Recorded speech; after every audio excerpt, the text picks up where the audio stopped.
Senior leader வந்து அவங்களுக்கு அப்போ வந்து பிடிக்காது.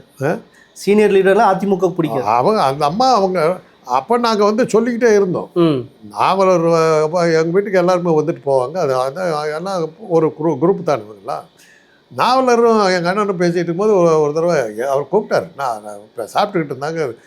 அவனை கூப்பிடுங்க அப்படின்னாரு. வந்த என்னங்கன்னு ஏதாவது உளர்விய சொல்ல ஏதாவது அப்படின்னாரு. அப்போ இந்த ஜெயலலிதா வர்றாங்க. எம்ஜிஆர் இறந்து ஜெயலலிதா வர்றாங்க. இல்லை என்னுடைய அபிப்பிராயம்னு கேட்டிங்கன்னா, நான் சொல்கிறது சரியாக இருக்காது, உங்களுக்கு பிடிக்காது. பெரியார் காலத்திலேருந்து இருந்தவங்க நீங்கள்லாம், இயக்கம் ஆரம்பித்ததுலேருந்து இருக்கிறவங்க. உங்களை சுற்றி தான் இயக்கமே வந்துக்கிட்டு இருந்தது. இவங்க வந்து தலைமுறையை தாண்டிட்டாங்க. இந்த உங்களுடைய இளைய தலைமுறைக்கு இளைய தலைமுறையாக வந்துட்டாங்க. அவங்களோட நீங்கள் ஒத்து போகிறது கஷ்டமாக இருக்கும்.